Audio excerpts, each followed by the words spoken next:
السلام علیکم ورحمۃ اللہ وبرکاتہ۔ الحمد للہ نحمده ونستعینه ونستغفره ونؤمن به ونتوکل علیہ ونعوذ باللہ من شرور انفسنا ومن سیئات اعمالنا من يهده الله فلا مضل له ومن يضلله فلا هادي له ونشهد أن لا إله إلا الله وحده لا شريك له وأشهد أن محمدا عبده ورسوله يا أيها الذين آمنوا اتقوا الله حق تقاته ولا تموتن إلا وأنتم مسلمون واعتصموا بحبل الله جميعا يا أيها الناس اتقوا ربكم الذي خلقكم من نفس واحدة وخلق منها زوجها وبث منهما رجالا كثيرا ونساء واتقوا الله الذي تساءلون به والأرحام إن الله كان عليكم رقيبا يا أيها الذين آمنوا اتقوا الله وقولوا قولا سديدا يصلح لكم أعمالكم ويغفر لكم ذنوبكم ومن يطع الله ورسوله فقد فاز فوزا عظيما أما بعد فإن خير الحديث كتاب الله وخير الهدي هدي محمد صلى الله عليه وسلم وشر الأمور محدثاتها وكل محدثة بدعة وكل بدعة ضلالة وكل ضلالة في النار أعوذ بالله من الشيطان الرجيم بسم الله الرحمن الرحيم في جنات يتساءلون عن المجرمين ما سلككم في سقر قالوا لم نك من المصلين وقال النبي صلى الله تعالى عليه وسلم لا يؤمن أحدكم حتى أكون أحب إليه من والده وولده والناس أجمعين۔ محترم حضرات، اللہ رب العزت کا بے انتہا احسان اور کرم ہے کہ اللہ رب العزت نے ہمیں مسلمان بنایا اور اسلام جیسی ایک سچا دین ہمیں اور آپ کو دیا، اور اللہ رب العزت کا بے انتہا احسان اور کرم ہے کہ اس نے ہم ہی کے درمیان، ہم لوگوں کے درمیان ایک ایسے رسول کو بھیجا کہ جن کو اللہ رب العزت نے کہا وما ارسلناک الا رحمۃ للعالمین، کہ میرا نبی محمد صلی اللہ علیہ وسلم کسی خاص قبیلے کے لیے رسول نہیں ہے، کسی خاص منہج کے لیے نہیں ہے، بلکہ پوری کائنات کے لیے میں نے اپنے نبی جناب محمد رسول اللہ صلی اللہ علیہ وسلم کو رسول بنا کر بھیجا۔ اللہ رب العزت سے دعا ہے کہ اللہ سمندر کے اندر جتنا پانی ہے ان کے بوند کے قطرات سے زیادہ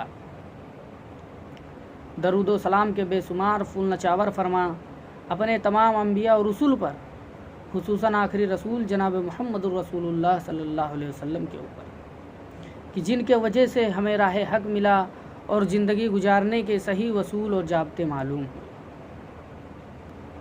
نہیں تو ہم وہ باپ تھے کہ جب لڑکی ہوتی تھی تو ہم انہیں زندہ درگوڑ کر دیا کرتے تھے، اور ہم وہ باپ تھے کہ اپنے اولاد کو قتل کر دیا کرتے تھے، لیکن اللہ رب العزت نے ہم ہی کے درمیان ایک ایسے رسول کو بھیجا کہ انہوں نے بتایا کہ تمہاری اگر لڑکی ہے اس کو پڑھاؤ گے، لکھاؤ گے، اچھا تربیت دو گے اور دیندار گھرانے میں اس کا شادی کر دو گے تو جنت میں وہ میرا پڑوسی بن کر رہے گا، جیسے یہ دو انگلیاں آپس میں ملی ہوئی ہے اسی طریقے سے وہ جنت میں میرا پڑوسی بن کر رہے گا۔